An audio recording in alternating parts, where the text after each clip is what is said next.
Welcome back, everyone. May I request everybody to just move a little bit closer, be more cozy, because we are really spread out and we have a lot of empty spaces in the front. So if you don't mind, you don't have to sit in the tables assigned to you.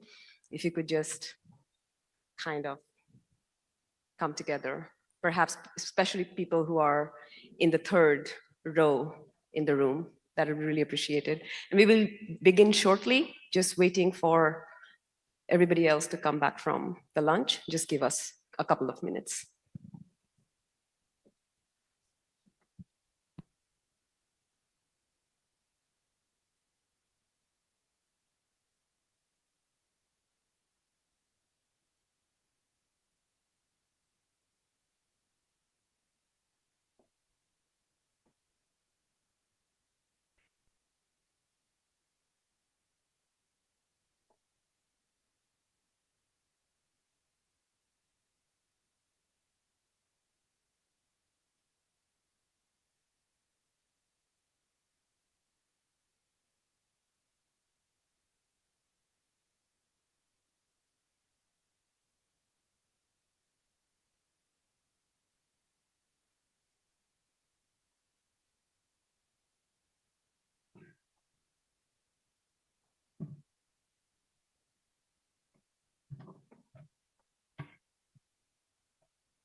Our microphone is on.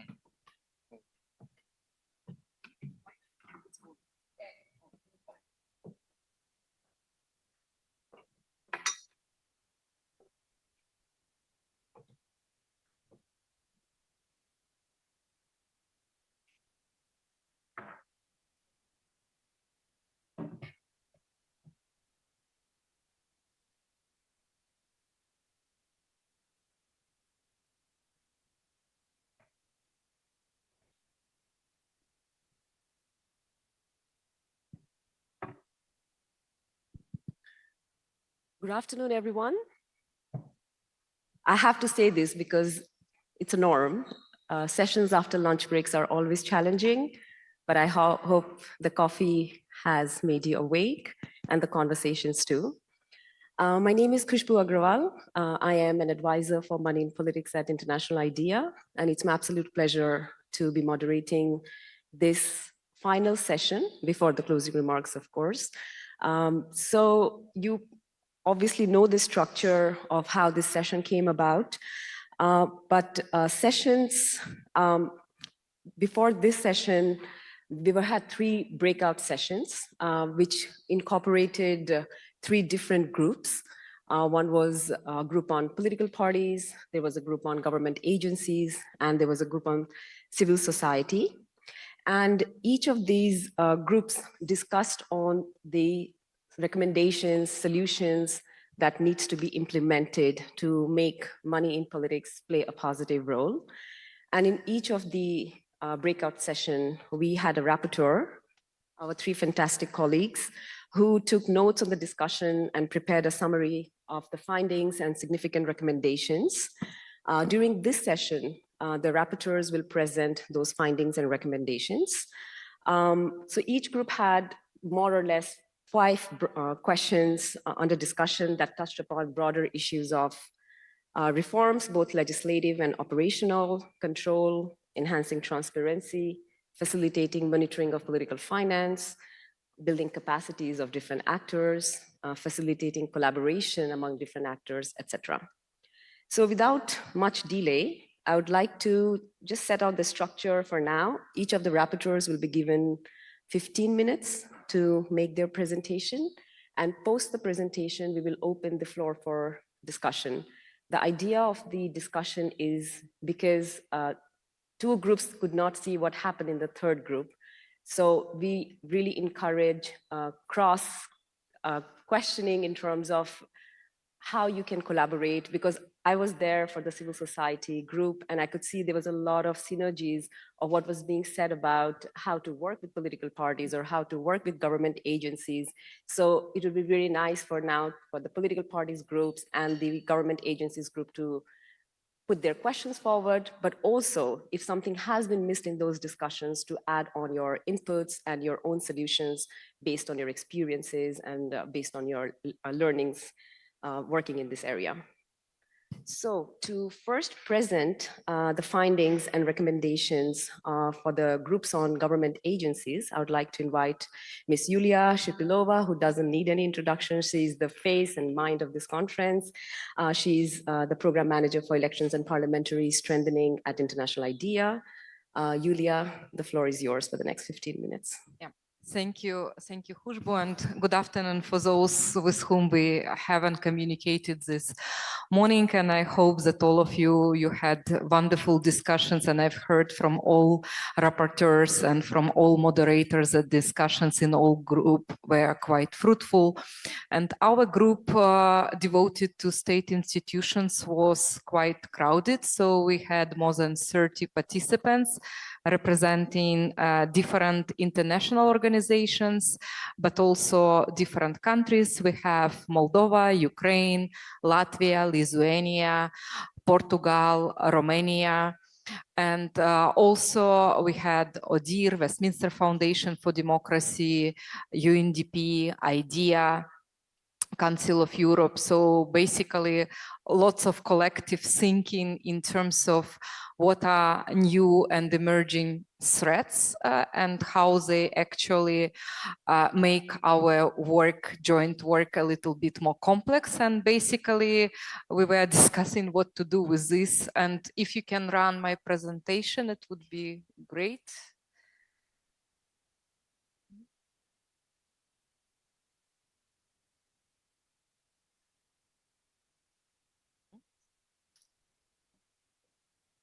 And on main screen as well.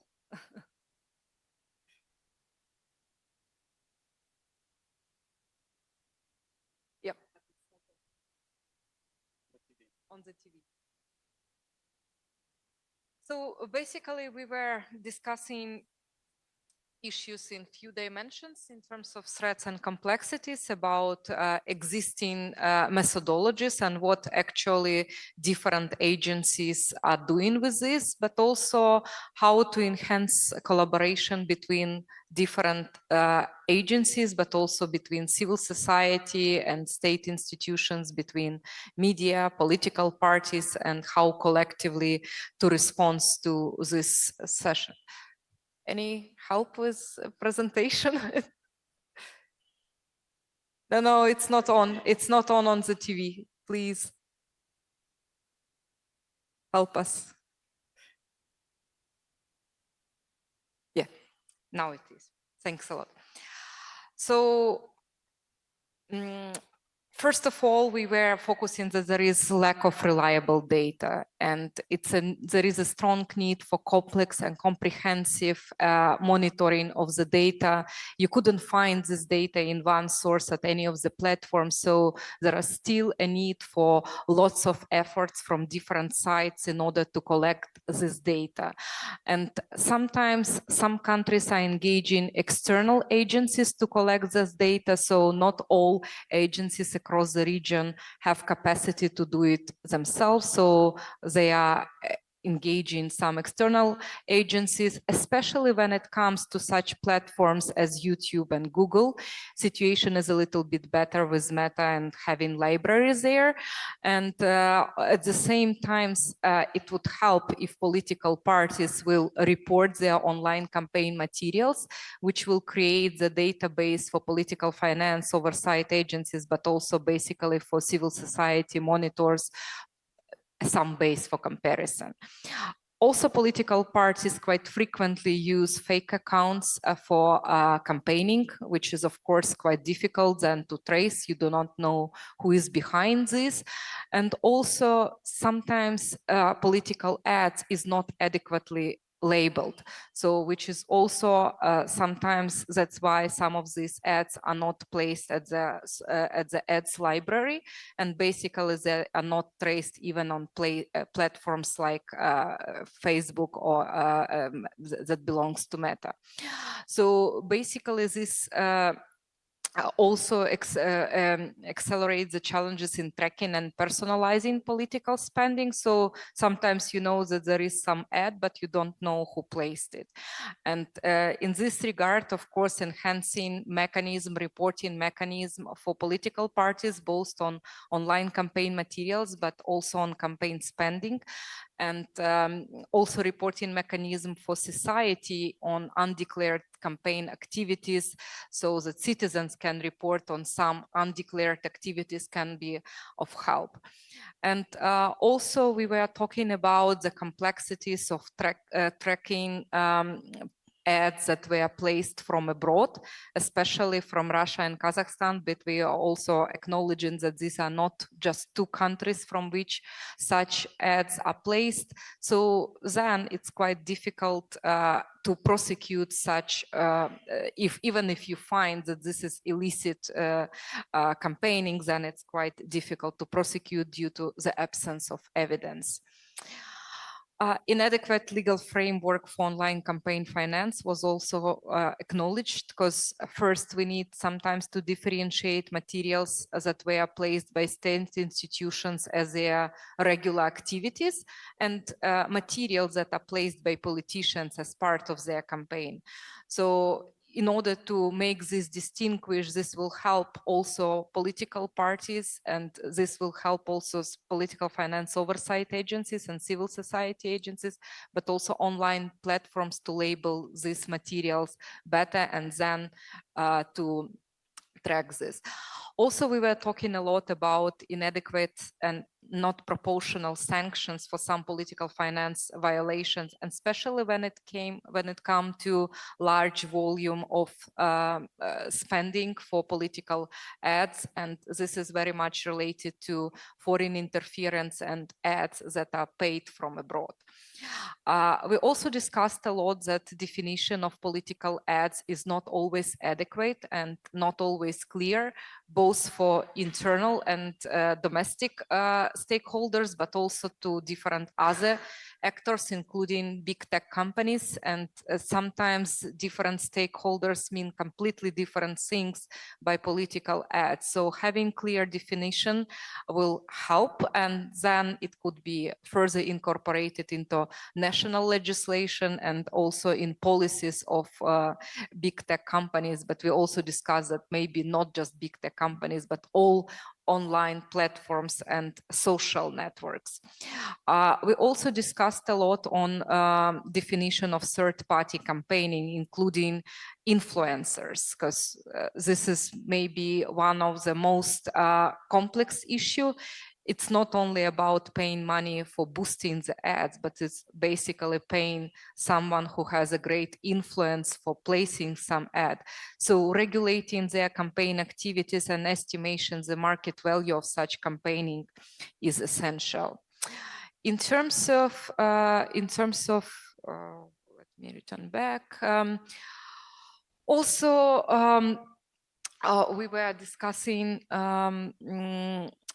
We were discussing the critical need to distinguish material and non-material expenses and defining their market value. So it is related to influencers, but not just to them.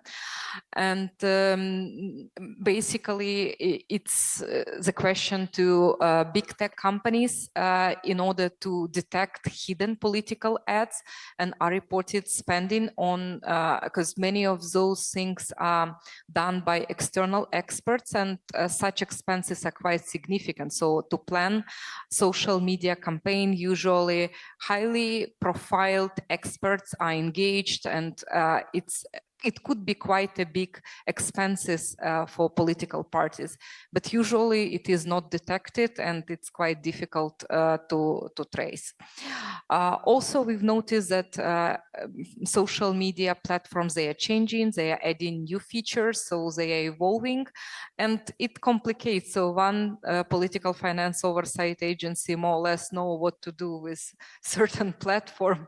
They are changing functionality or some new platforms evolve, and then you need to start thinking about this new thing. So also we talked a lot about micro-targeting and a personification of ads, which is quite significant portion of spending, and it's quite costly. At the same time, it's also quite difficult to estimate how actually this work cost and who paid for it.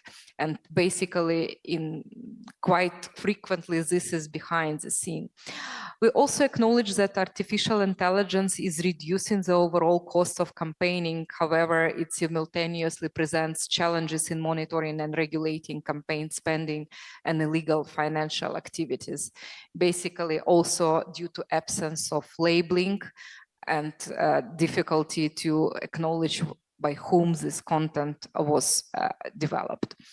In terms of methodologies, we were discussing from different countries what strategies basically different countries employ. In Romania, for example, they're restricting the placement of online campaign materials to advertising agencies. Only them could pay for political ads. That helps them to track expenses more effectively. Whether this will work in all countries, you should test. In different contexts, it could work or not work depending on the market. Engaging specialized agencies to monitor social media activities will enhance the oversight of online campaigning. But again, you need to be careful in terms of their impartiality and basically their capacity. So in some contexts, you may have such actors, but in other contexts, they simply do not exist. So depending on the context, it could be a good solution.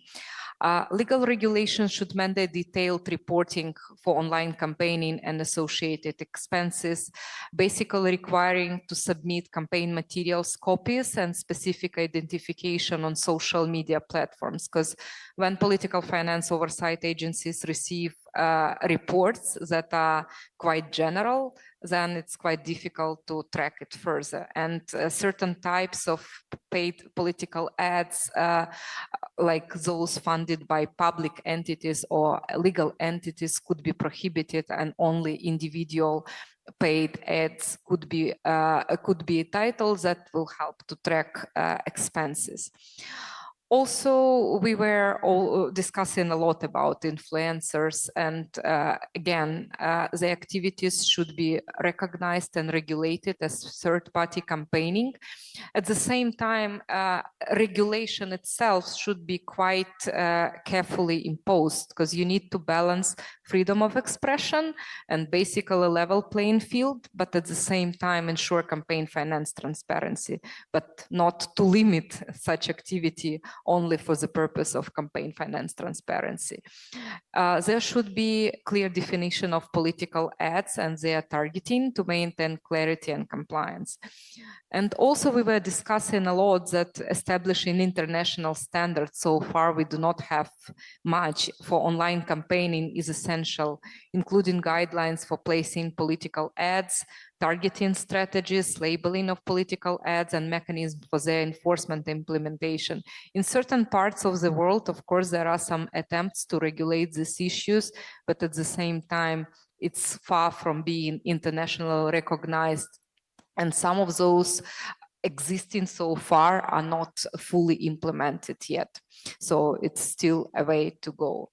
In terms of capacity of oversight agencies, so basically we were discussing what should be done for political finance oversight agencies to be effective.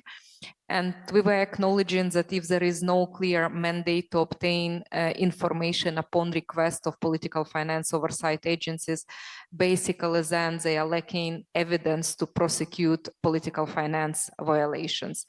It is also essential, of course, to provide appropriate training to staff on social media and campaign finance monitoring, and to ensure that they have appropriate knowledge and skills. Also, we are talking a lot about quantity and quality of the staff. So in order to perform effectively online campaign finance monitoring or campaign finance monitoring as such, you need to have well-trained and enough staff. So this is essential. It is also crucial to clearly define the roles of different agencies, because what we've heard today is that in many countries, not just one agency is tasked with political finance monitoring. And sometimes the law is not clear who should do what. So this unclarity then leads to basically difficulty in the implementation. Also, some countries are using some software, including AI-based tools, but also some tools like semantic and rumors that could be employed to monitor online campaign finances and potentially decreasing the need for human resources. Of course, collaboration with civil society and universities can be instrumental for basically effective monitoring of online campaign finance. Some agencies establish specialized and dedicated unit for social media monitoring that can help to do this internally. Cooperation between state institutions for proper labeling of online ads is also essential, because in different countries, different agencies may be mandated to label political ads. Also, we were acknowledging that in many political finance oversight agencies, IT specialists are not enough, and sometimes they couldn't pay them enough.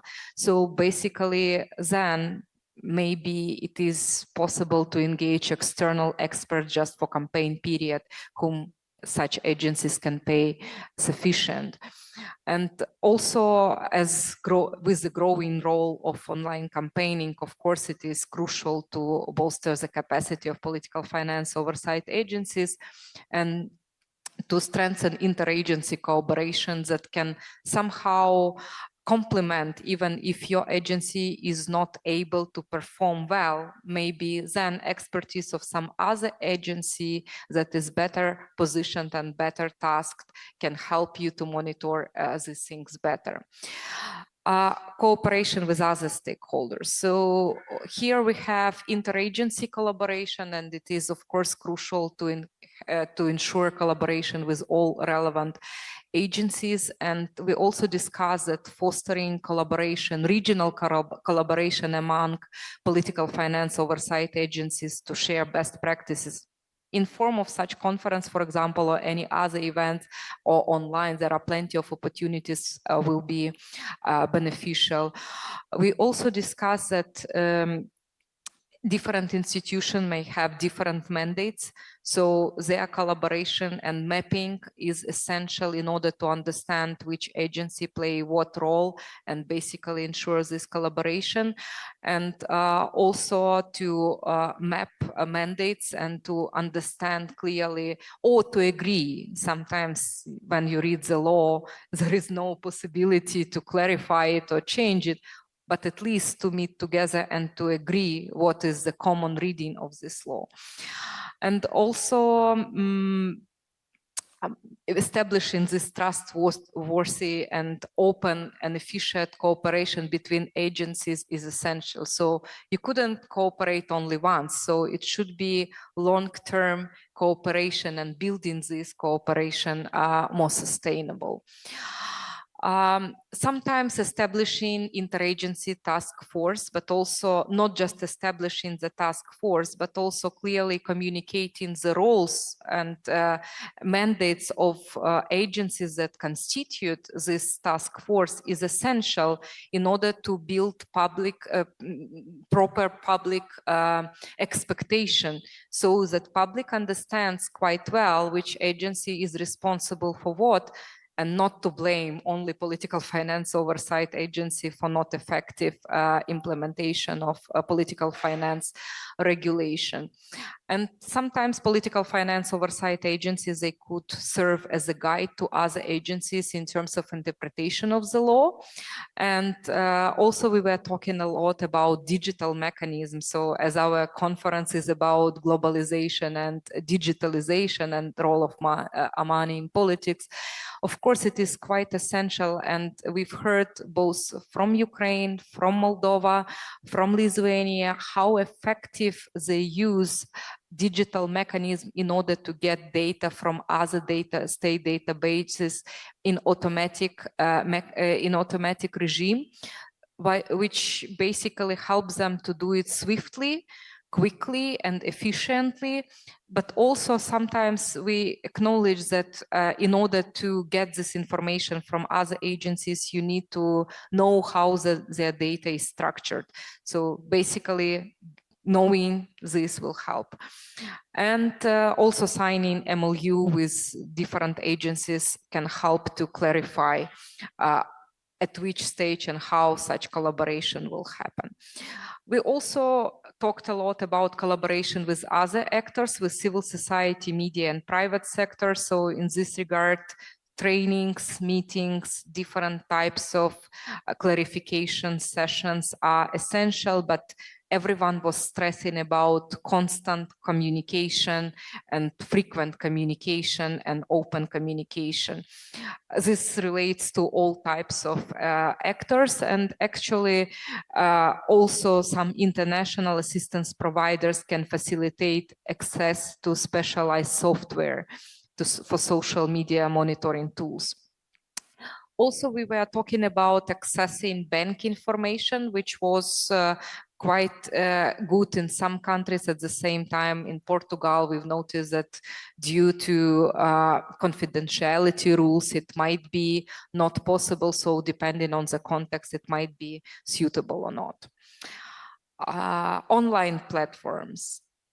So with online platforms, we were talking a lot that sometimes you need to establish this contact, but also to appraise them for certain actions that they are doing.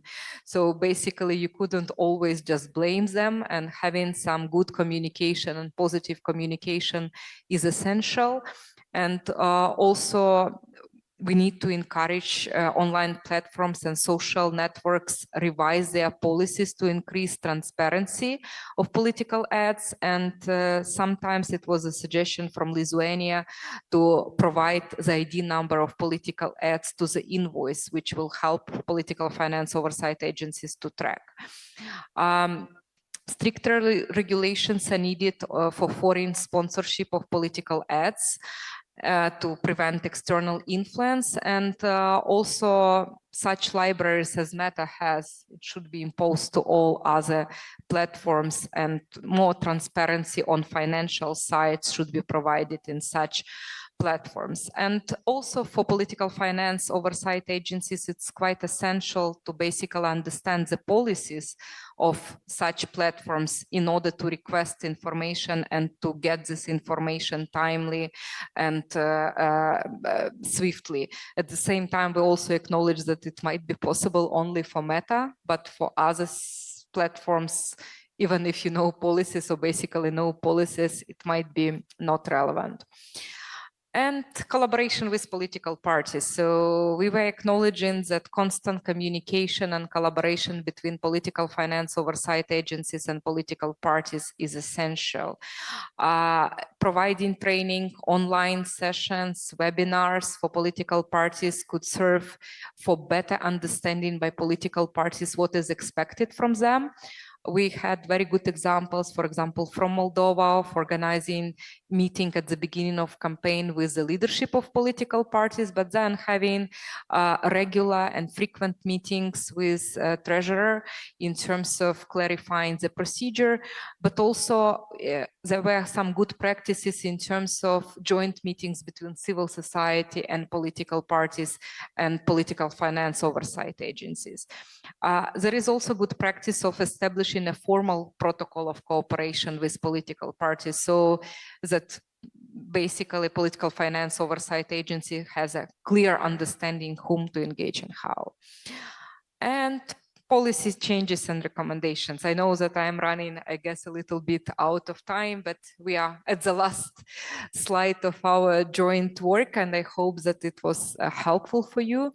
So basically what we focused on, to encourage online platforms and social networks to harmonize the policies of major tech companies regarding political ad transparency across different countries, because we face that depending on context, these regulations are completely different and these strategies are different. And overall, to encourage them to enhance the overall transparency of online platforms. We also recommend to foster constructive and open dialogue with online platforms and social networks to ensure clear communication and cooperation, because sometimes they do not understand international standards that were, or international regulations that were imposed, or national legislation. So basically, to clarify this during the dialogue. To regulate campaign expenses that occurred outside of designated campaign period, because that is the problem in many countries. Campaign period can be different. So basically what to do with the expenses that were made by political parties outside the period. Clearly define third-party campaigning, its parameters, and continue discussions on third-party registration and reporting to ensure accountability. So we believe that we are not at the stage to say that all third parties should be registered and should report in each context, so it might be complicated. So we need to continue this discussion. Regulate the activities of ads agencies to ensure they comply with campaign finance laws.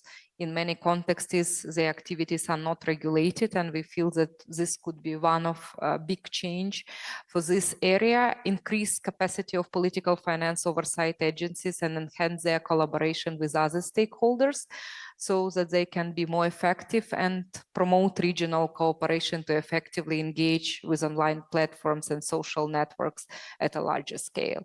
I guess that we also discussed in the margin after that we may collectively think about follow-up actions to this recommendation so that we do not close this discussion by this conference, and together with co-organizers of this conference to make an action plan what to do next. Thank you for your attention, and sorry for such a long presentation. Thank you very much, Julia. Although lengthy, although a bit longer than the time allocated, but I think the discussion was so rich that I was very intrigued, and I could not let you take the time that you needed. A lot of food for thought over there, a lot of ideas that we have been exploring, but also a lot of new avenues to think about. Some of the threads that I could grab from your presentation were really the need for legislative reforms. And we always say that oversight of campaign finance was challenging in the analog world. So obviously the digital world has added to the complexity. How do we define online political ads? How do social media companies define those ads? Everyone has different definitions, which obviously has impact on their transparency, on accountability. But also I really thought that collaboration was highlighted quite a lot. Collaboration, not just with the state agencies, because online world really is complex. There is audiovisual agencies, oversight agencies, electoral management bodies in cases where they are different than oversight agencies. Banking sector, also collaboration with civil society, political parties, obviously. So there's always obviously very much a need for interagency collaboration, and also with civil society, media, universities, etc. A lot of issues regarding capacity, not just the human and resource capacities, but also the capacity to really monitor online campaign finance.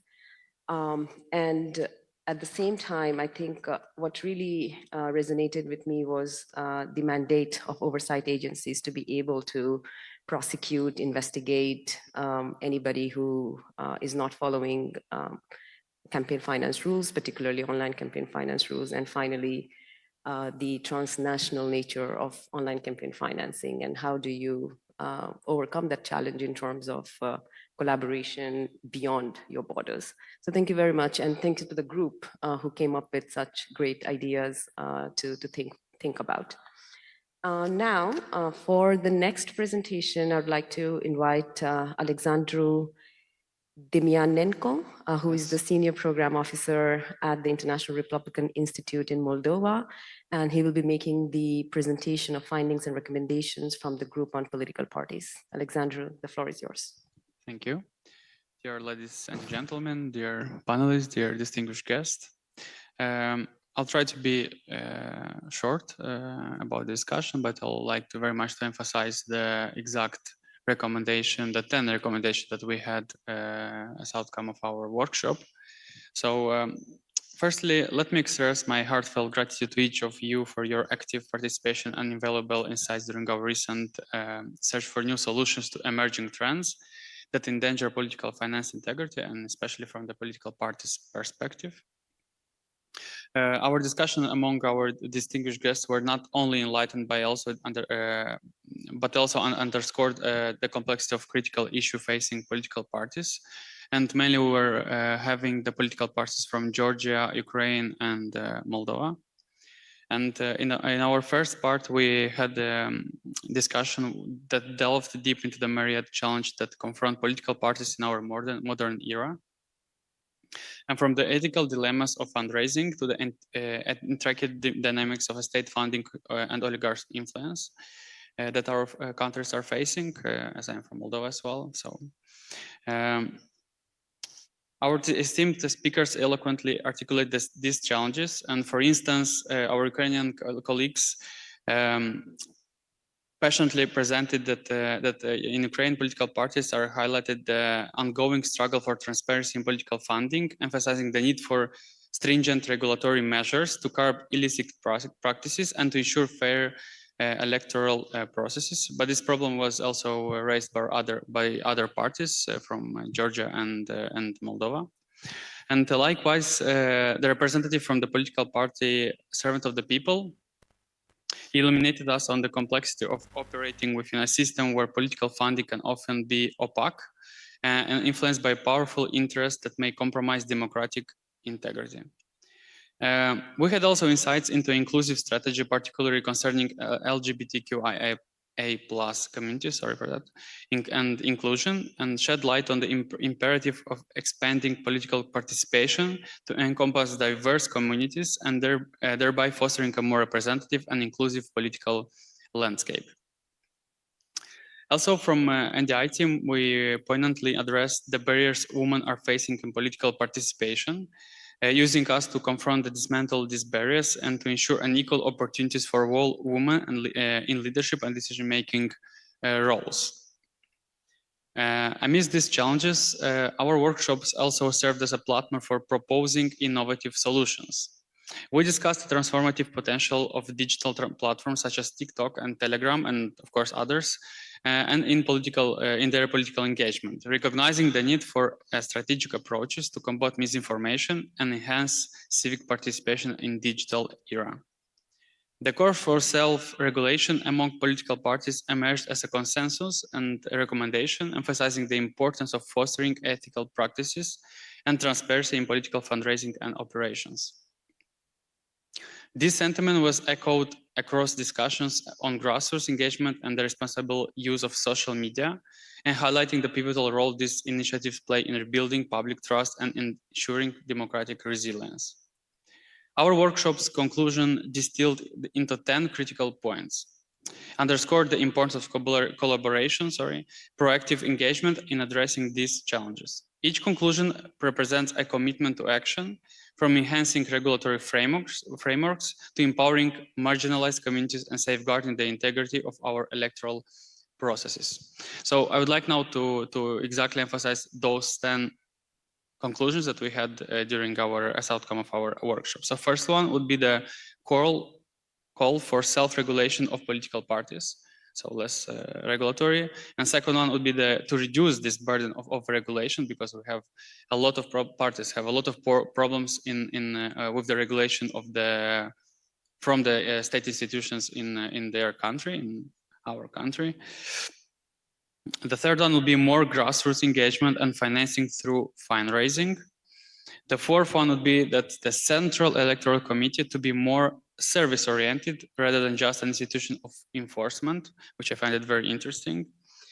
Fifth one would be the equal rights to all parties or more balanced approach between the big ones, the big parties, sorry, and the small ones. The sixth one would be the recommendation to not just block social media, as we heard it was proposed, but try to regulate them and try to bring some changes and bring the shadow communication that we cannot monitor to the light. So try to work and bring maybe Ukraine, Georgia, and Moldova faster into EU digital code, which will help us to have a better implementation of GDPR processes. The seventh one would be if there is in central country, if there is a Stratcom or Center for the Communication, doesn't matter, would be nice to have it more transparent and to make sure that the parties and the citizens, of course, as well, knows what they are about, what they are working on, and that they are helping the society and the political parties as well as the members of the society, and not just doing some, let's say, government propaganda. The eighth would be to regulate the informational space and to make sure that everyone is included in it. And it's not just, again, government propaganda, as it was discussed a lot. The ninth would be the self-regulation of the media for a fairer media coverage and a better independence for the media.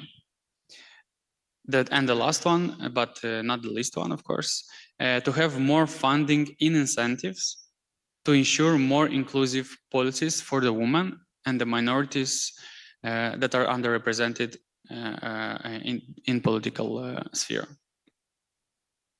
So, in conclusion, let us not forget that our shared goal is not to merely discuss, but to act, to translate these insights that I just mentioned and recommendation into tangible outcomes, and as those solutions effectively, ensuring that our political systems uphold the policies of transparency, accountability, and inclusivity.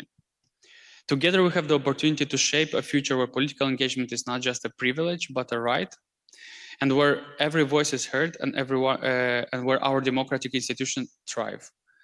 Thank you.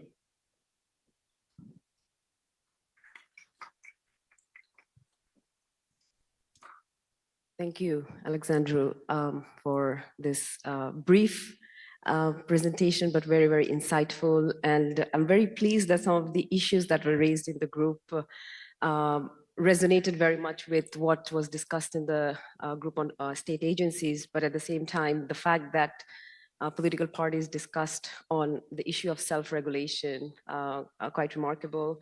Also, the issue of code of conduct and voluntary engagement in making sure that they remain transparent and they do not follow the legislation that is put into place. And also often when we talk about political finance, we do not necessarily talk about the underrepresented groups. And while online campaign finance, online campaigning in general can be an equalizer for women or other marginalized groups, including LGBTQIA+, it can also create, harmful spaces and could lead to, and we have heard that over and over the last 2 days about how women, LGBTQI groups are often targeted online, and somebody is obviously paying for that messaging and for that narrative to develop. So very important discussions on making sure that online spaces are inclusive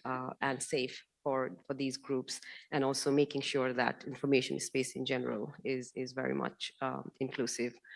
Really interesting thoughts about internal democracy of political parties and their proactive engagement. So thank you very much again to you and the group that discussed these really insightful and some really issues to take forward too. For the last presentation, it's my pleasure to invite Jessica Keegan, who is the Senior Advisor on Electoral Integrity at the International Republican Institute in DC. And she'll be making presentation on the findings and recommendations that came out of the group on civil society actors. Thank you Jessica. so much. Thank you all for this last session. And again, thank you to the organizers, as well as the moderators for our breakout sessions. We've heard from the public sector and the oversight agencies. We've heard about recommendations from political party perspectives. And so now I want to pivot to discuss perspectives from civil society. We had a breakout session that was moderated by Dr. Magnus Oman, who's the director of the Regional Europe Office for the International Foundation for Electoral Systems, with participation from several civil society organizations and representatives from organizations that closely monitor campaign finance, as well as have different media monitoring initiatives. So we're going to talk a bit about our conclusions from those discussions. There were two areas that we really focused on. The first being effective monitoring methodologies and some of the challenges to effective monitoring, as well as models and solutions. And the second area was really focused on stakeholder engagement, both who to engage and which types of stakeholders to engage, as well as modalities for engagement.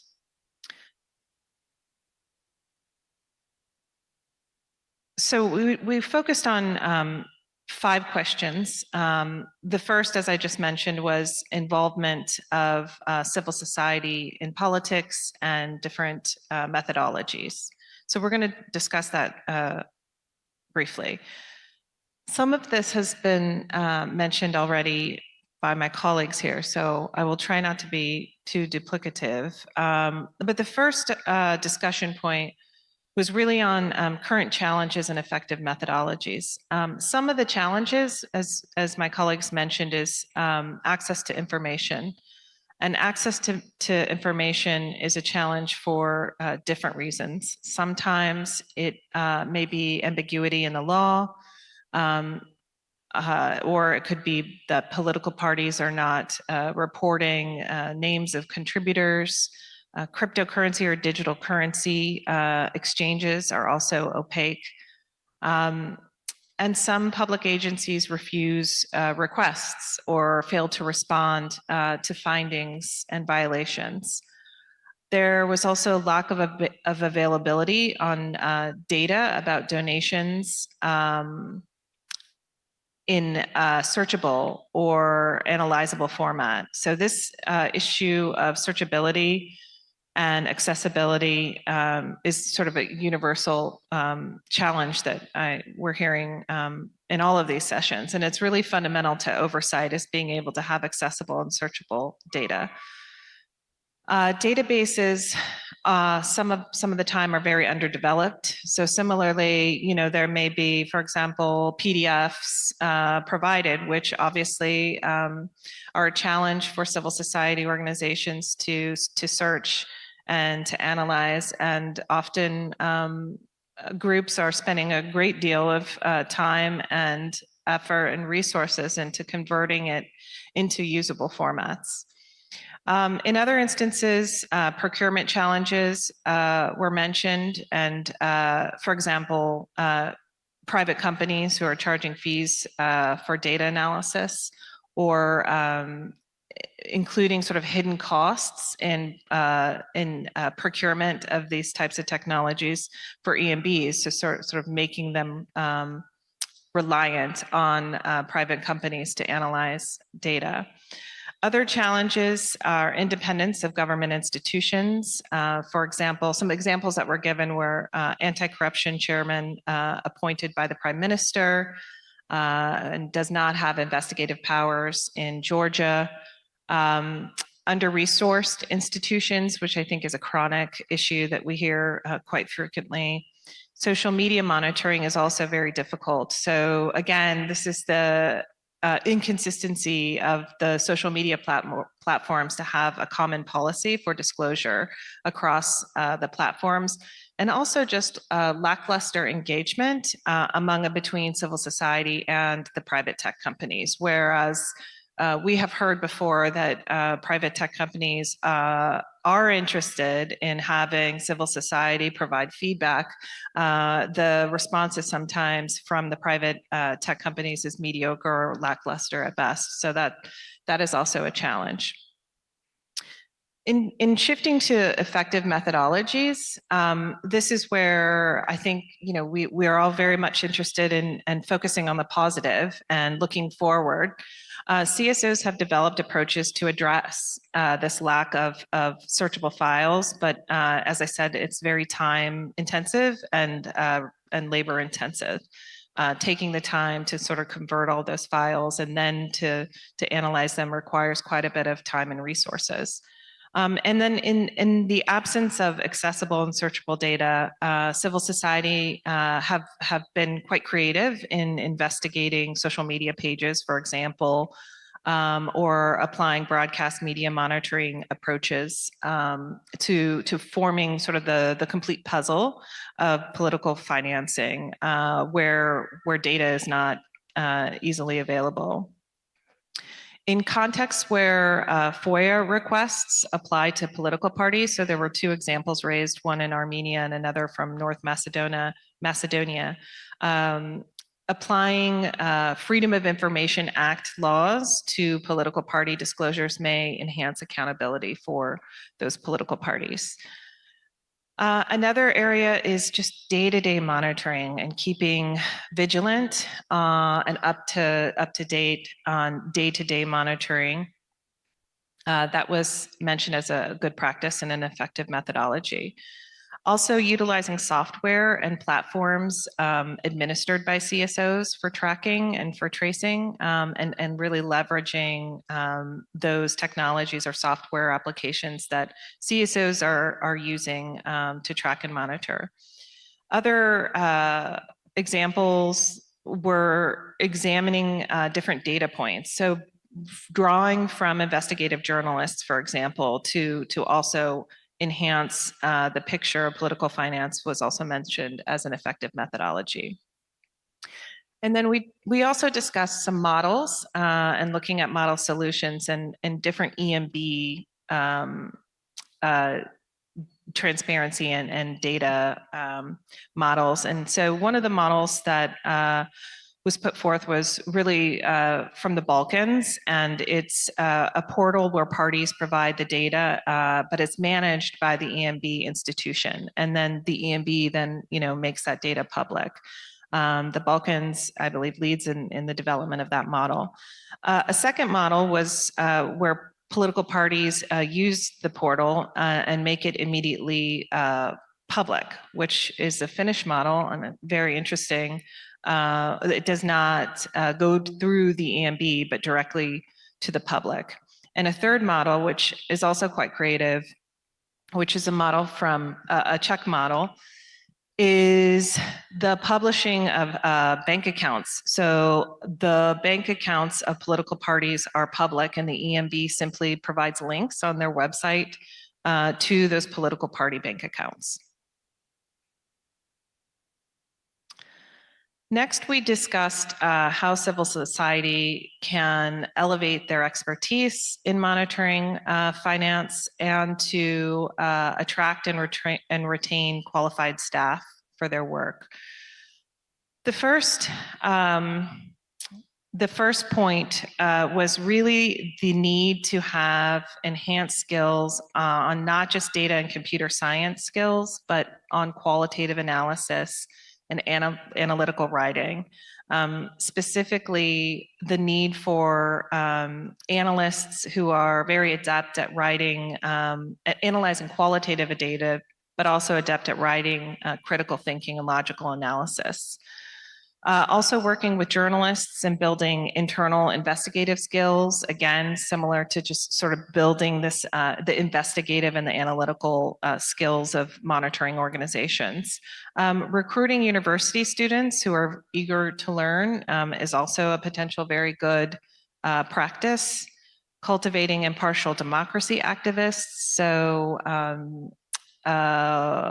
mechanisms like democracy universities, and really having sort of a very robust education mechanism for bringing and recruiting impartial monitors.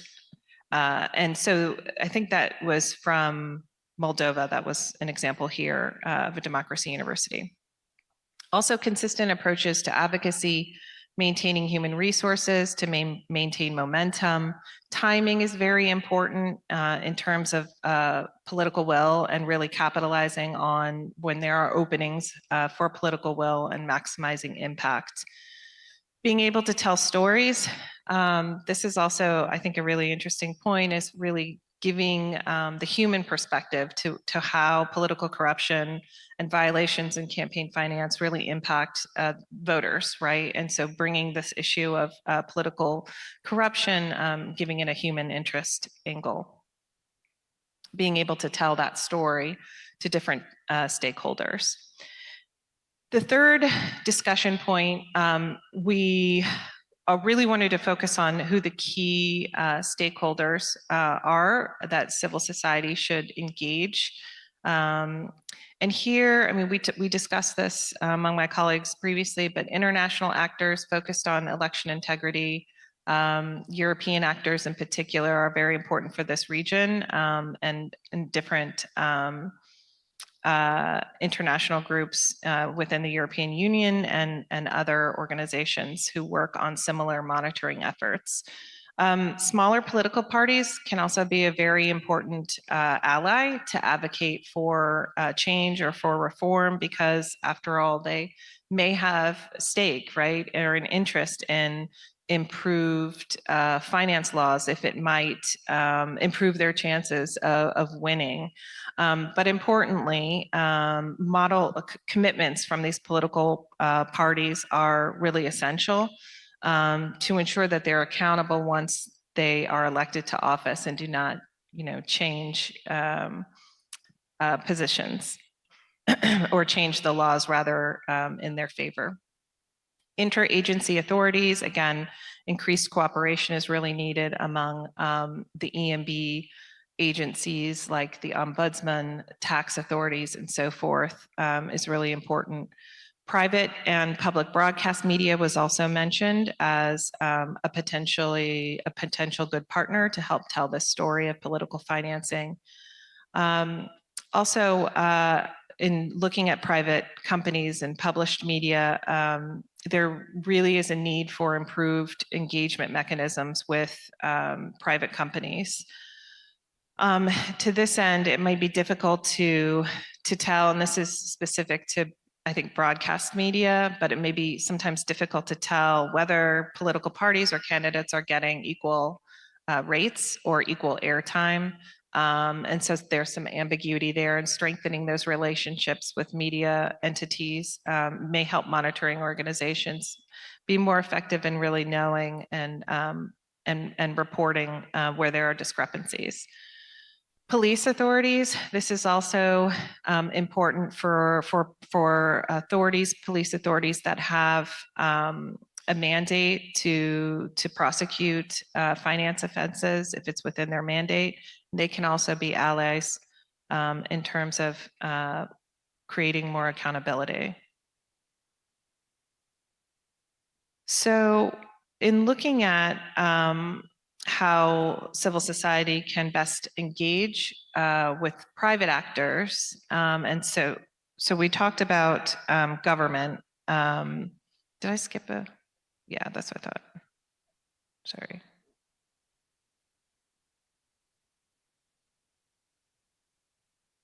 Here we go. Sorry, guys.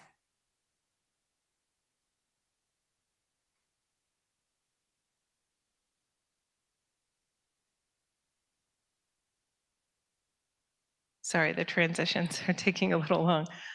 Okay, hold on, next one.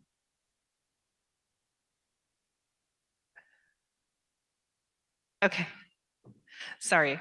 All right, so very important. How can civil society better engage with government agencies? So we're talking about government agencies and public oversight agencies, as well as political parties. So here's some effective examples of forming coalitions and creating a process to maximize results.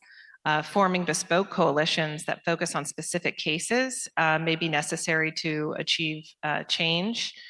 Making personal connections, strengthening relationships across sectors with parties, the business sector, parliaments, interlocutors, and other government agencies with whom our monitoring organizations and experts have personal connections. So forging those personal relationships to really enhance cooperation and collaboration.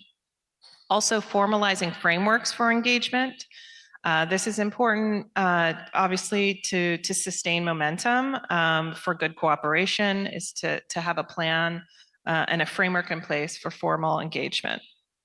Balance is also important to avoid conflation of groups with government authorities. In some contexts where monitoring groups or civil society is working quite closely either with the EMB or perhaps other oversight agencies, there may be potential for public perception to be that there's some conflation between civil society's role and government role, and then therefore the potential for the impartiality of a civil society or monitoring organization to be compromised. Understanding the incentives for parties to engage with CSOs. So this is really important to really understand when monitoring organizations are engaging with political actors, what are their incentives? What are their desires, and how can civil society be complementary or be helpful? For example, many political parties want some information or need information on consumer media habits. And so there may be opportunities to share public opinion research, for example, on what media habits are in order to help aid political parties with their electoral outcomes and improve their chances of winning, while at the same time fostering dialogue and continued discussions on transparency. So lastly, we really wanted to dig a bit deeper into private sector actors and what the role of the tech companies and other private entities play in helping to facilitate transparent and accountable finance, and how it relates to civil society organizations. So some of the findings that we discussed was that there's sometimes a healthy skepticism of the private sector and private sector engagement, and sometimes can be companies can be perceived as not reliable, particularly for social media platforms. And then the need to have something to offer the private sector. What are their incentives to cooperate? Are there ways that civil society can enhance their jobs by providing, complementary information? The need to find something to offer private media platforms. Again, what motivates them to cooperate? EU integration will help with some of the issues governing campaign expenditures on media platforms. For example, the GSA will help guide some of these issues potentially eventually after EU integration. Collaborating with media monitoring organizations, again, to monitor broadcast advertisement is potentially helpful, but can be problematic because of different value systems. Some may be involved in undesirable business practices, and so aligning the goals of our monitoring organizations with media monitoring is can be both good and bad. So this is an example. So media monitoring organizations such as Nielsen have these global rating systems for how they assess the viewership. And they typically do that for commercial interests, but there may be value in knowing what the viewership is for our monitoring organizations, for example, if they have resources to look at the broadcast media and the timing of when those advertisements are broadcast in order to understand and assess a market value. And then lastly, and I think this is important, sometimes it's productive not to engage at all. It may be advantageous to work outside of coalitions to be more efficient. And a big tent approach is not always the best approach. For example, politically charged issue groups or very divisive issue groups within your coalition have the potential to impede progress toward reform depending on what the group is. And so that is, in summary, what we discussed during our civil society breakout group. I hope you found this to be helpful, and we look forward to your questions. Thank you.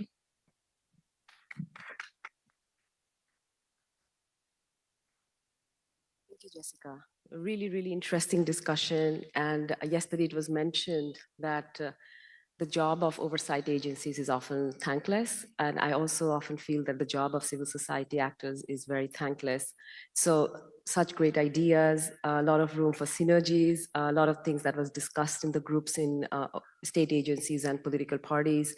And what I just want to point out one thing, the issue about incentives that was brought up quite a lot. And I think engaging with civil society brings a lot of incentives because they are doing the dirty job, often not for accolades, but because really they have a mission for making political finance transparency a reality. So with that, I would like to now open the floor for discussion because we have kind of run over our scheduled time for presentations, but I'm hoping for the next 40 minutes we can take questions from the floor. Please feel free to raise your hands, and we have mics on the floor which will come to you. And just one suggestion, if our rapporteurs are not able to answer a particular question, if it's related to a country, feel free to pass on the question to one of the members of your group to elaborate on any particular country example or any recommendations that came out of discussion. So anybody who is interested and who is brave enough to ask the first question?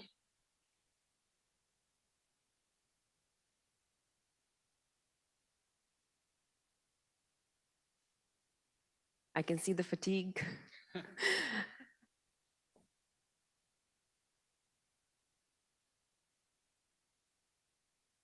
Anyone?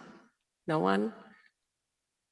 Okay, if there are no questions, there is no pressure, but it would be really nice to maybe perhaps the group on civil society and oversight or government agency. We have one question from this table. Great. Yeah, my name is Victoria Maximova. So I have a question about political parties. One of your statement was that political parties should do some kind of self-regulation to make this all of this sphere transparent. So I was wondering, do you see any particular ways to do this regulation and like how to make this thing happen?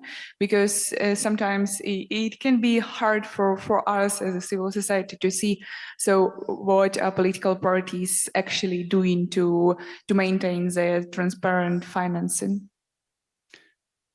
Yeah, I'm not an expert on that. So if there is someone at Czech or from the political parties raised this issue, but this actually wasn't mentioned only from Ukraine side. It was mentioned from Moldova side as well. So who from the group is able to respond to that? Martin, can I put you on the spot? He's not here. So anybody from the group, and particularly somebody who raised this issue of self-regulation, if you can, please elaborate a little bit on the topic. No? Okay, we have somebody there.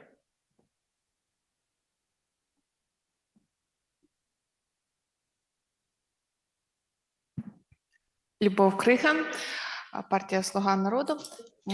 Lyubov Kriha, servant of the People Party. Within our working group, we discussed the question about self-regulation of political parties. Political parties often complain that they don't like the rules of the game that are imposed to them by the state. The question is whether they use the methods provided to them by the state effectively, and one of them is that the political party shall have the freedom to implement their own internal party documents. If we talk about political finance, nothing prevents the political party from being able to adopt their own regulation on political finance and prescribe the duties of the staff that work in the financial department, the accountants and other finance managers and administrators that would facilitate communication between the political party and the oversight bodies. In our case, the National Agency on Corruption Prevention may turn to us and request to provide the justification why a certain decision was made. And we can duly respond that we made a certain decision based on internal regulations. For lawyers, it remains controversial point if we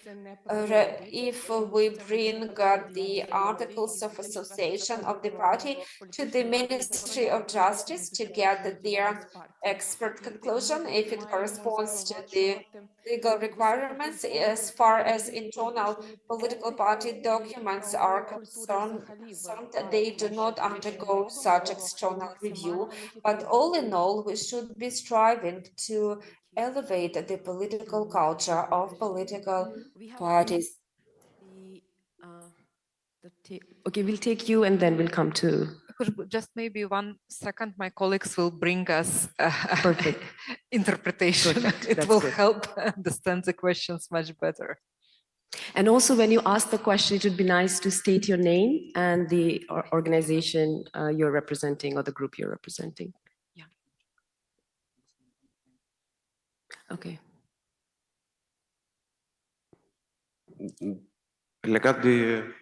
Pavel, just a second. We are waiting. We are waiting for our interpretation aid. We don't have one here, so we couldn't understand.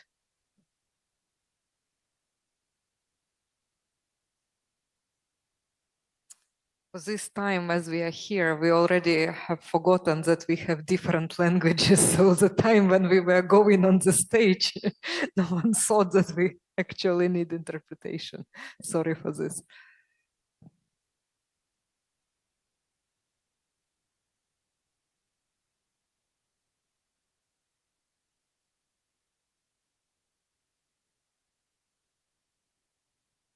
Oh.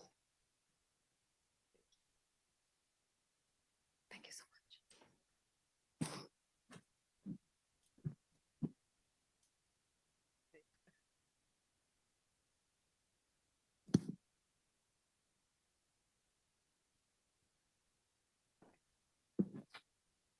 Okay.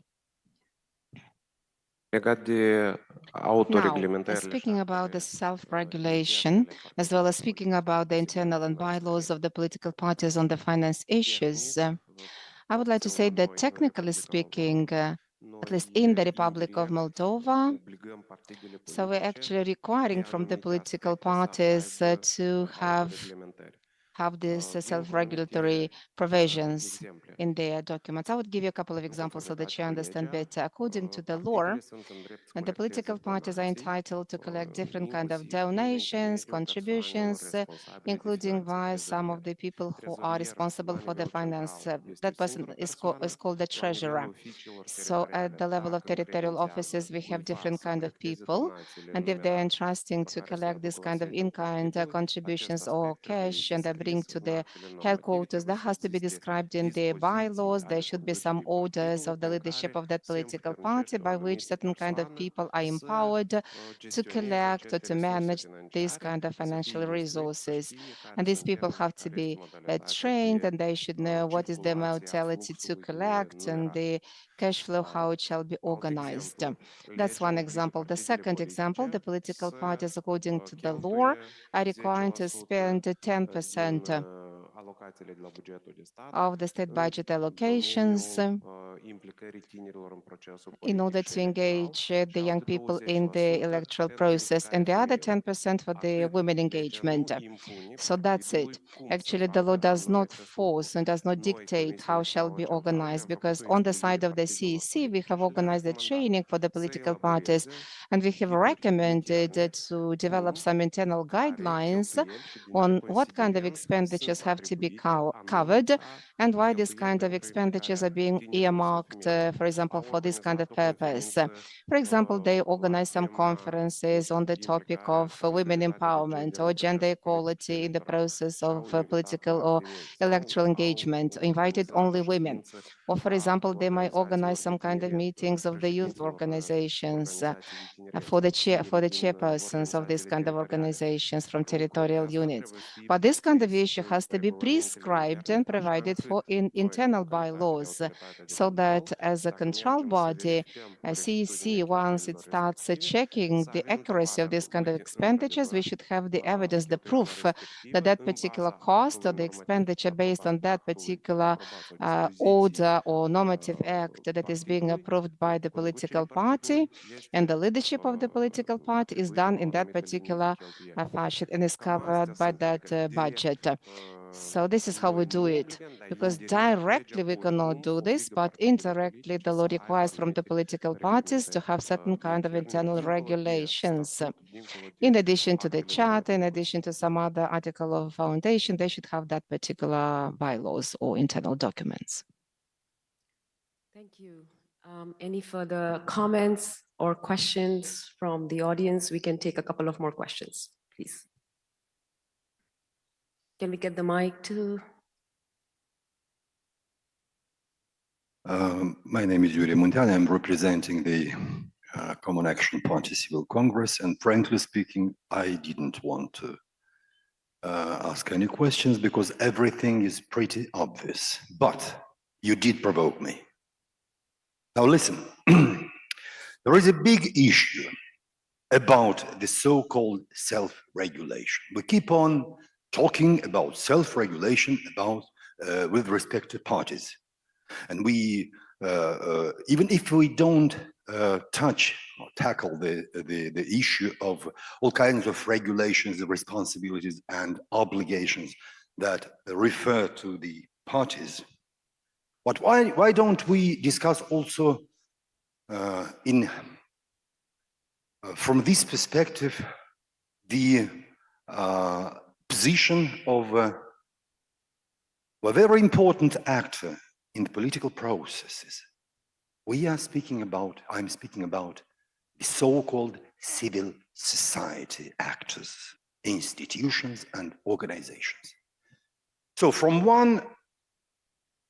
the one side, we have parties that are subject to all kinds of responsibilities, obligations, requirements, self-requirements, and so on and so forth.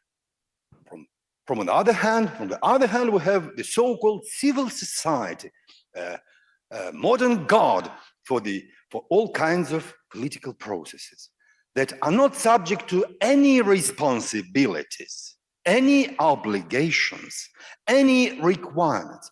And here, in case of the political parties, we have actors that actually act in very difficult conditions because they are subject to legality and legitimacy. You know the difference.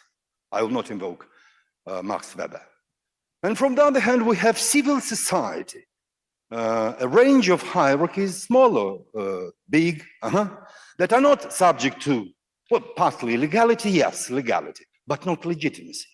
But everything that is being done by the political parties is to be based upon the opinion of the civil society. And in Moldova, by the way, we have caricaturical situations. We have parties with financing of maybe tens of thousands slaves from the budget, and civil society organizations with tens of millions of lei as source of financing. And guess who is the most important actor in this space? Not the political party, with all its responsibilities, requirements, and so on and so forth, but the civil society. My provocative question and actually a proposal: why don't we make the first logical step? Since we speak about actors in the same processes, why don't we add to the civil society not only the issue of legality, but also responsibility and legitimacy? Legitimacy. They have to be responsible also, because I will give you one very simple figure. According to the statistics of the last 2 decades, if we take the civil society organizations from the Eastern Europe, in average, their external finance didn't exceed maybe 40%. The rest were the local financing, internal financing from the citizens. In Moldova, 99%, and not only in Moldova, 99% of the financing of the civil society is not from the internal sources. Can we shorten the question so that we have time for response, because we need to go The point is, I just want to raise an issue. It's very important. We have two actors in the same space, and one is the parties. They are subject to legality and legitimacy. From the other hand, the civil society. Yeah, I think we get your observation. Okay. I think I would take it as, thank you just very for much. The future. Thank you very much for your very important observation and question. I would take it more as a reflection, but is there anybody who would like to add anything to that, or anybody from the rest of the group? But obviously it was a reflection on issue of legality. Sure. I mean, I won't address the issue of legality because I can't speak to the specific laws in this country or in the region. But in a vibrant democracy, political parties are accountable to their constituents. And just as civil society is also accountable for the citizens that and the interests, right, that they represent. And so in a democracy, there is checks and balances. And I think there are consequences for political parties as there are for government actors and for civil society. And so it's the union and the interaction between those three, groups that really make democracy. And it isn't always pretty. And that is what democracy is. It's a journey. It isn't a destination. And it can be very messy at times, but it's the right model for freedom and prosperity. Thank you, Jessica. Anybody, any final question, observation, comments? We can take one more potentially, if there is any. Okay, any concluding remarks? Anybody would like to add anything, Yulia? Yeah, maybe just shortly, I'm so happy to see that we had such an interesting discussion and to consider the issues from different perspectives, because all of us, we are sitting in our own role, and sometimes we do not see the things from a different perspective. We may agree or disagree with each other on certain issues, but it's so important to talk to each other and to consider the issues from different angle, because when we are looking for solutions, it's so important, whatever solutions that we find, that it actually helps to resolve the problem, not to complicate the problem even further. So thanks a lot for such interesting insights. Also, when I was listening to insights from civil society discussion, when we were designing this session, I saw that these questions, they are resonating with each other. They are quite similar what we were asking to state institutions and to civil society, but reflections were different to mostly the same questions, because status is different. And I guess that what we've learned from civil society, some of the findings could be also suitable for state institutions and vice versa. So I guess that we need, as co-organizers after the end of the conference, to merge all this together and collectively to reflect on what we've heard and actually what will be next steps, so that we do not end up just with these findings, but actually design some action plan for all and for different stakeholders. Thank you, Julia, for doing my job, which makes it easier for me to conclude this session. Thank you very much to our wonderful rapporteurs, for the groups that engaged in the insightful discussion. And like Julia mentioned, there's so much that was talked about. There were a lot of similar suggestions, recommendations, but also something beyond that we had actually imagined in our original plan. So really thankful for the great insights we've had. When I was in the civil society group, one statement is stuck out that political parties, oversight agencies, and civil society actors are speaking different languages. And I think this really was insightful in a sense that how can we understand the perspectives of these different groups and perhaps start speaking the same language, because at the end, our goal is very similar and our objective is very similar. So thank you very much once again to our great rapporteurs. Thank you to the audience. You have been great.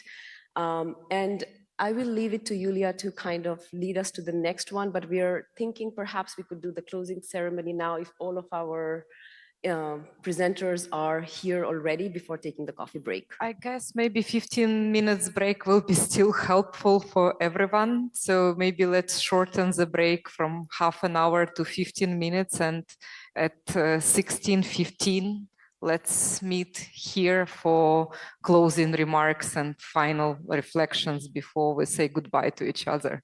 And once again, thank you for the discussion.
I will give you the agenda.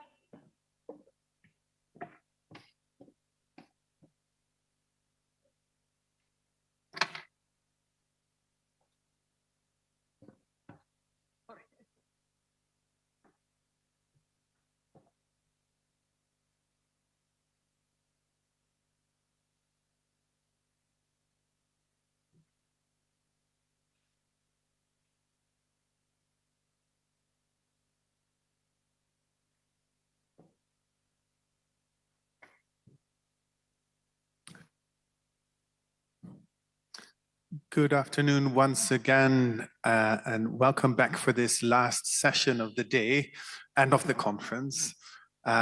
Please bear with us for another half an hour or so, because this is the dessert of the conference, where you get the sweets, the cherry on top.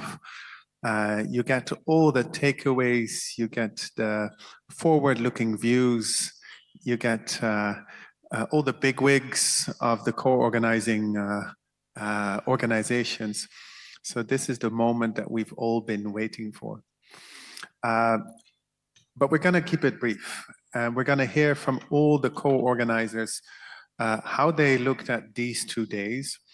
And I'm also going to challenge them a little bit to look forward and see what do they expect to take out of this conference back home with them. And we have with us familiar faces. You've seen, if not all of them, at least many of, no, I think all of the speakers here on stage already. So they do not need formal introduction. I'm just going to mention who we have here, starting on the far other end of the stage, Veronika Bilkova, Vice President of the Venice Commission of the Council of Europe.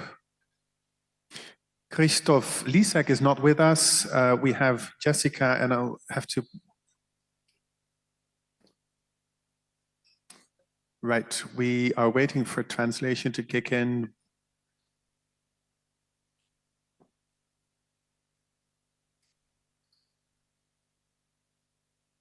Right, so some languages seem to be working, some are not. So I'll talk very slow.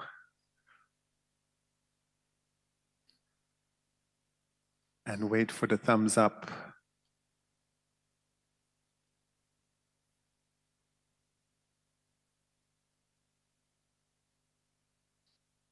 Right, okay. Let's proceed. And somebody just give me a signal if the translation is not working, right? And we'll find a solution. It's good now, okay. That gave me the time to look up Jessica's title, Jessica Keegan, Senior Advisor on Electoral Integrity of IRI.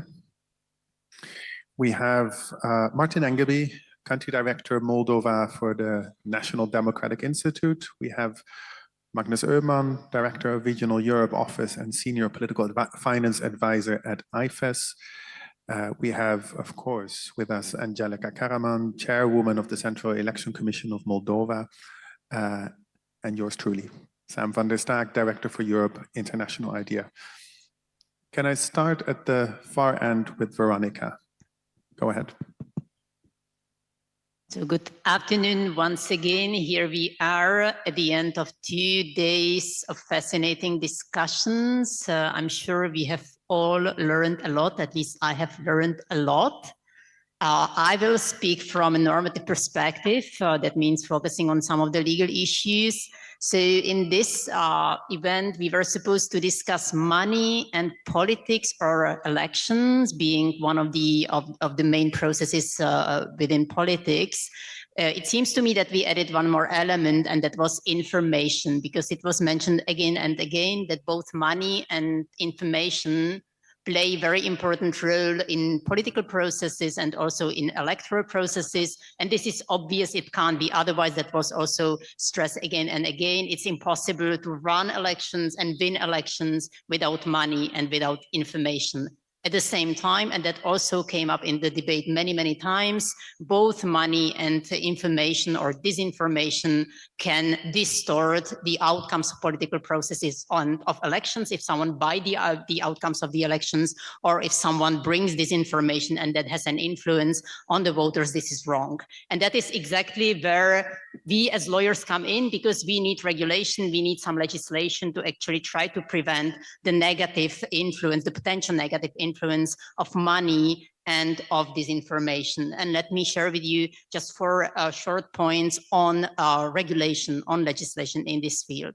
The first point, yesterday in one of the panels, there was a discussion whether there are too many rules, too few rules, whether it's good to have too many rules or not. Actually, from my perspective, there is no ideal number. It's not about the number itself, and it's closely linked to another term which appeared yesterday and under the concept that we discussed, and that's trust. If you have trust in the society, you can to a large extent rely on informal rules. That means you do not need so many laws, because you can rely on social rules, on non-written customary habits in the society. However, if you do not have trust, you do not have informal rules, and you need more legislation. So a proliferation of laws is normally a signal that actually trust is really missing in the society, and is closely linked. So that is the first issue.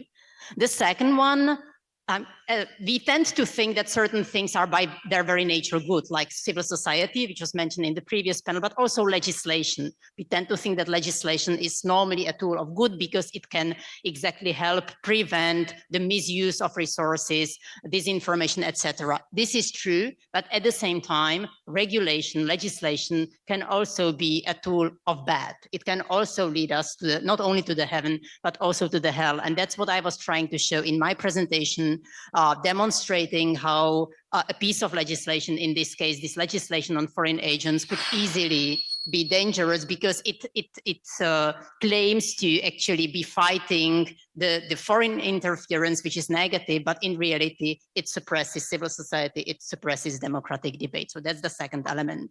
The third element or point is a very simple one.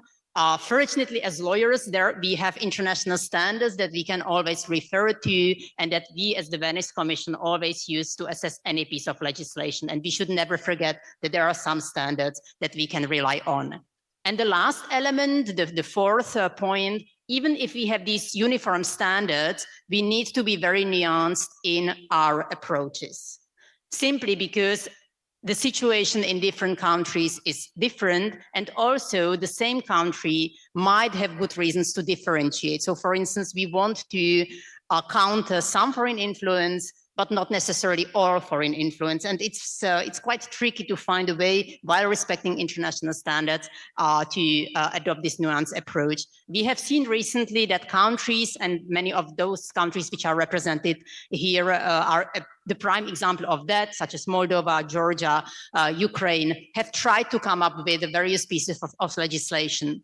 We have seen these draft laws on oligarchs. We have seen, not in these countries necessarily, the laws on foreign agents. We have seen also the various laws on disinformation. We have also seen that most of the countries and also some of the international organizations, such as the EU, are quite struggling actually to meet the international standards while being nuanced. And I think this is one of the main challenges that we are all facing. And that's one also of the main messages that I'm taking with me back to the Venice Commission, that is something that we still need to explore a bit more to see whether we are able to come up with some, not necessarily guidelines, but let's say more structured standards to offer to countries when they struggle with these challenges. Thank you very much, and really many thanks for all the discussions. I'm taking this one as the main message. There is much more that I'm taking in my notes, in my head. Thank you. Thank you, Veronica. It's great that you're taking this back to Strasbourg with you. Let's move on to Jessica now of IRI. Sure. Thank you so much. I just have a few short points to make, acknowledging that we are between you and the rest of your day. I'm very encouraged by the presentations and discussions over the past 2 days. And I really want to thank IDEA and the other co-sponsors of this event for, again, having a very a meaningful event and for organizing this and the months of planning that went into it. I think that there are a lot of actionable recommendations that came out of the discussions over the last 2 days. And these recommendations are important for all stakeholders, for the political parties, for civil society organizations, for government oversight agencies and EMBs, for the international community. All of these recommendations, I think, are actionable and are very important for us to keep in mind because we all have an important role to play in bringing about and safeguarding electoral integrity and political accountability. And lastly, I really can't wait to see how some of these recommendations are operationalized over the next year and in the coming years to see what this group does towards working together to make some of these points become reality. And in doing so, really helping to fortify electoral integrity, to restore trust in electoral institutions, which we all know are constantly under threat from new and emerging challenges. And so again, I want to thank everybody and the participants and the co-sponsors of this event for having such a great and meaningful conversation. And I look forward to what we do in the coming years. Thank you, and let's give Jessica a round of applause as well. We go over to Martin Engerby of NDI. Thank you very much. If you're still alive, raise your hand. Yes, we learned yesterday that the electoral authorities of Moldova don't only work hard, they also play hard. We had a wonderful dinner with wonderful beverages, but it's good to see that everybody has been working very hard today as well. I think that democratic parties, democratic institutions, and civil society organizations actually share the interests here. We all want a well-regulated, well-functioning democratic process where ordinary citizens can participate and be represented. I think that we need to emphasize that sometimes when we have diverging ideas on how the rules should be applied, etc. I think that if we remind ourselves quite often that we are actually all democratic actors, I think it's easier to get along. And I've said several times, I think particularly for authorities, very good to think not in terms of the political parties, not in terms of football hooligans, but the force for good that need help to comply rather than punishment for making mistakes. I think it's great that all of us are here. Last conference, we also had some of the social media companies represented. I think we've had a great discussion without them, but I think that they should be at the table when we discuss this issue. So we will try to re-engage with them as much as possible. And I think actually we've been talking about business people financing political parties. It would be interested to at some point to hear their perspective. What do they expect? How do they want the rules to look? Would they actually prefer not to have to finance the parties and just feel confident about the process anyway? Now, I think there is, in terms of conclusions, I think it's very rich. I think there is something for everybody. I think that it's a strength of having all these institutional partners making one conferences, because some of us work on policy recommendations, and now there is really an agenda to elaborate those policy recommendations. Some of us works on standards, and then now there is an agenda for setting standards. And some of us work on the practical application of the recommendations coming out of here.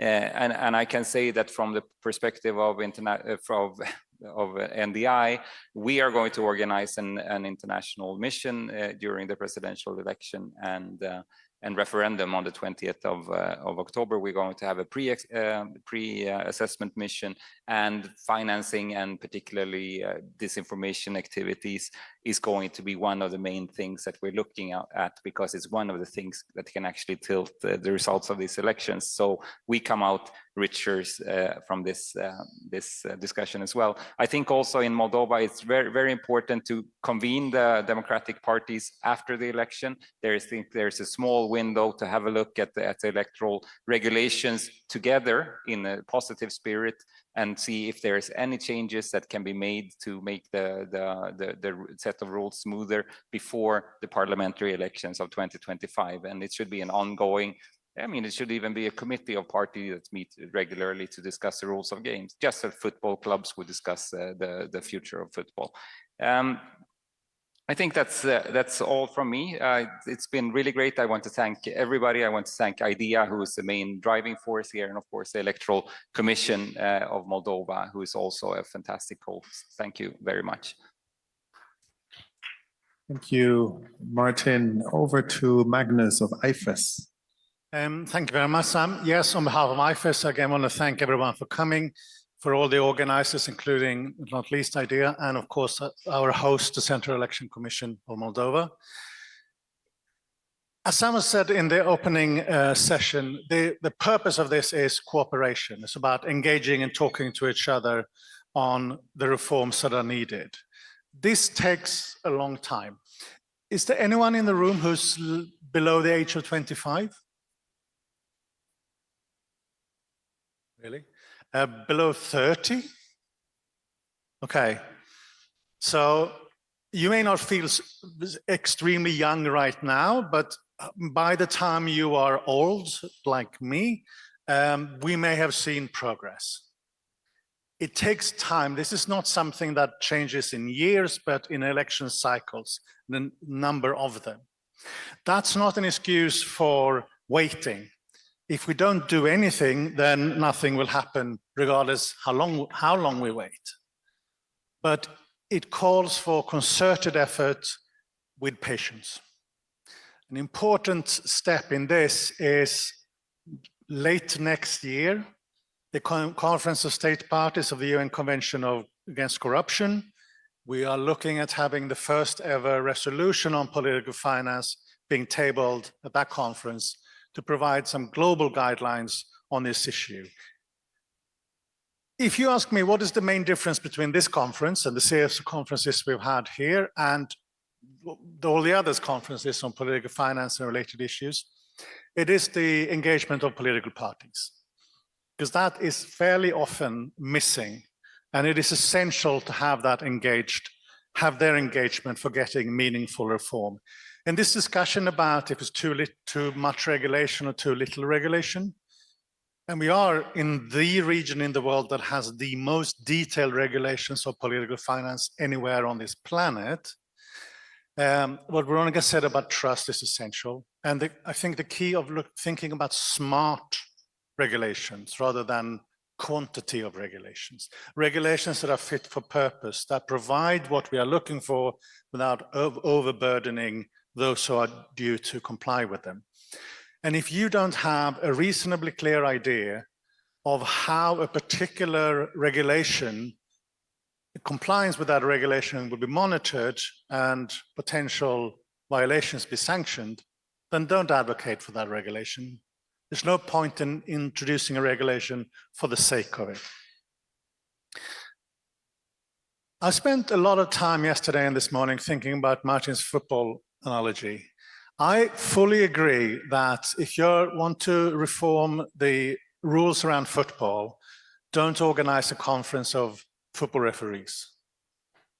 But maybe the football fans should have a say. Regardless of who wins the Euros, I look forward to meeting all of you next year, if not before. Thank you very much. Thank you. Thank you indeed. We could not have done without the football metaphor, of course. Thank you for adding that. Next is our host, Angelica. And before I give you the floor, I want to thank you once again on behalf of all the partners for having invited us here to Moldova for the lovely dinner last night and for being such a great host. Thank you very much. Go ahead. Mulțumesc, Sam. Aș vrea și eu să încep la finalul acestor 2 zile At the end of these 2 full days, busy with consistent discussions on a topic which is definitely not simple, and it's something that will always be on the agenda, money in politics. I would like to thank you for all your engagement and for the discussions that we had during the conference. We discussed normative framework, we discussed monitoring and control in online networks as well. We said that online environment is very difficult to follow, to monitor, and sometimes to keep under control. I would like to thank the speakers, the ones who facilitated the sessions. I would like to thank the experts for the data, for the presentations, which were very, very interesting and useful to all of us. Whenever we exchange experience, it's only to our benefit. And I would also like to thank our colleagues from the electoral authorities who are present here. We learned from their experience. I mean here the colleagues from Ukraine, Romania, Lithuania, Poland.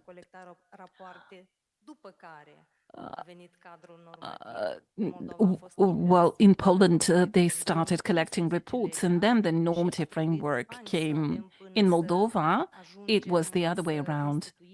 The law came in 2015, and it took us years to set up a specialized directorate to draft the methodology.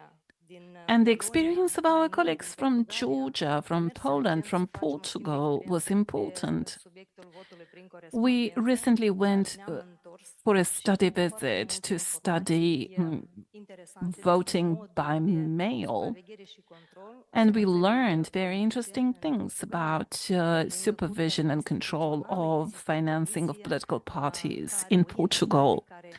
There is an entity under the Supreme Court of Justice that conducts this control. So whenever we have an exchange of experience, we enrich our knowledge and we improve our instruments of monitoring and control of financing of politics. The speakers have mentioned several keywords several times. Regulation, excessive regulation, over-regulation. This sometimes sounded extreme, but these concepts actually help us understand how complex is the topic of money in politics. Money is not the only answer, but they make a difference, and we understand that in the electoral campaigns. So it is important to talk about regulation and the extent to which we can limit freedom of speech. If we want to fight disinformation, to which extent can we limit the freedom of expression for particular words and actors? Supervision, political culture, electoral culture. These are key words that made me come to the following conclusions. First, to monitor political finance and electoral campaigns, we need well-prepared, resilient institutions. They are under the electoral authorities, or they may be separate entities. But it is important to have them guided by principles that have been mentioned here: legality, legitimacy, need, and proportionality. And this supervision or control should not target sanctioning the actors. It should rather target establishing cooperation. Another conclusion is that we need joint efforts You can't do anything alone when it comes to monitoring and control. We need cooperation and openness from all stakeholders, political parties, civil societies, state institutions. And the third element, which is probably the most important one, regardless of the extent of our effort, it should be targeting the voters, the electoral culture. The voters should understand that non-transparent financing or corruption of voters or illicit funding should not happen in elections. And it is the voters who should make the difference. Because we can be good friends with the political parties. We can have all the possible things that we want to have, but people, the voters, they should understand the danger of disinformation and of the lack of transparency in the electoral process. And that could be a topic for the conference for next year. I would like to thank the organizers once again for the support that was provided in organizing the event. I would like to thank the team of the Central Electoral Commission for their diligence in organizing this event. I hope you felt great at the conference and in the Republic of Moldova. Thank you again.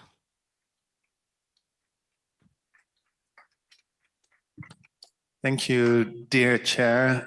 I can answer that with a wholehearted yes. We felt very comfortable in Moldova, and not least because of the weather. And I'll start with that metaphor for my contribution. The weather has been fantastic, and I think that's in general what we felt Moldova is in, right? Moldova finds itself in a historically unique sweet spot with all the right minds like that of your organization wanting to move forward. All the international support, they're being ready to support you in that effort. The climate is good, but as we know, we have to fix our roofs while the sun is shining. And we have also heard throughout the conference that dark clouds may be gathering because there is foreign interference. And digital developments are moving at lightning speed, along with all the threats of the digital sphere. So I want to take away that sense of urgency that has filtered through many of the discussions. Trust does indeed come with time, as do reforms, but the politics of the day also urge us to do things with a level of quickness and use this opportunity of reform that Moldova is currently in, and many other countries in the region. And the EU integration is one element that we should really seize in that respect. That is my first takeaway. The second takeaway is the level of capacity.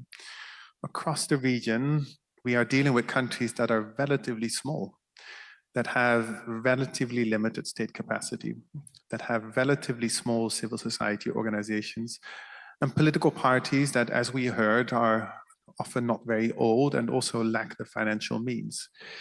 So we have to make sure that we invest in the skill set of local actors in all these small, relatively small countries of the region who are at the same time having to battle other enormous problems, not least in Ukraine, of course. So let us, as an international community, invest in sharing the knowledge, but also building the capacities of all our partners in the region. That's my second takeaway. Let's not forget about building the capacity. My third and last takeaway is the one that I started with yesterday in the opening. We need to work with all actors, including the less likely ones. And I will say once again, we should have the online platforms at conferences like these. It's not for lack of trying. We have tried, but we have to continue trying, and we have to do so with joint forces. So without them in the room, we will have an elephant in the room. That's my third takeaway. Then last but not least, there's the moment where we express our gratitude to first and foremost the host. I have said it already, you have been a fantastic host. You have welcomed us in lovely Moldova. Let us start with a warm round of applause for the CEC.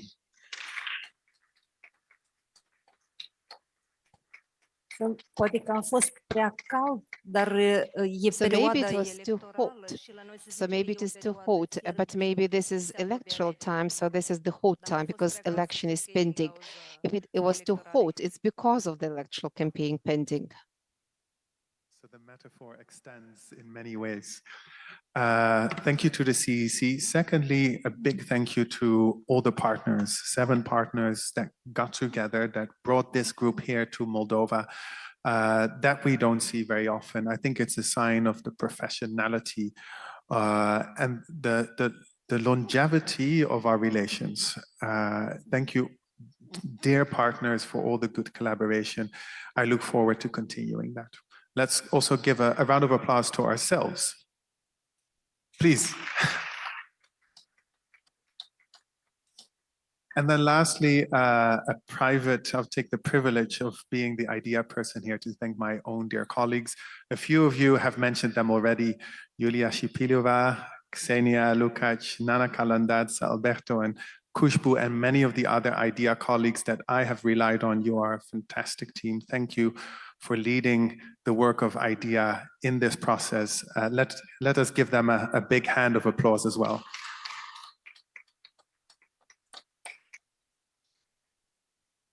And with that, the traditional one that we should not forget, the interpreters. They are not visible here, I think, but without them, we would not have understood each other. Let's give them a round of applause. Oh, there they are. There they are. The technical team as well. Let's keep clapping for the technical team. We clap and we clap.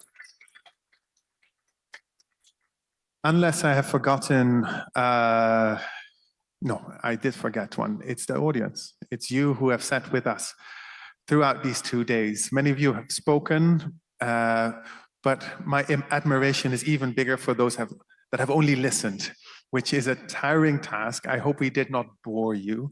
So let's give a round of applause to those that were here, all of you in the audience. Thank you so much, last but not least.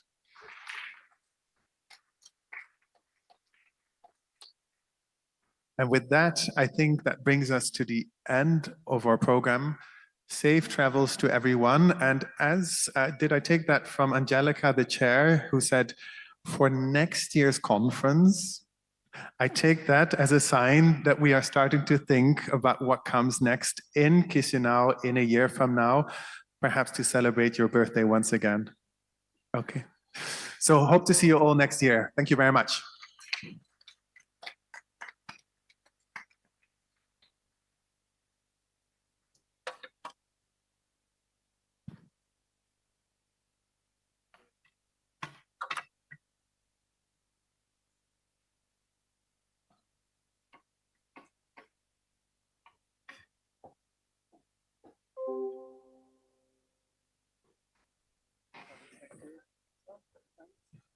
Thank you.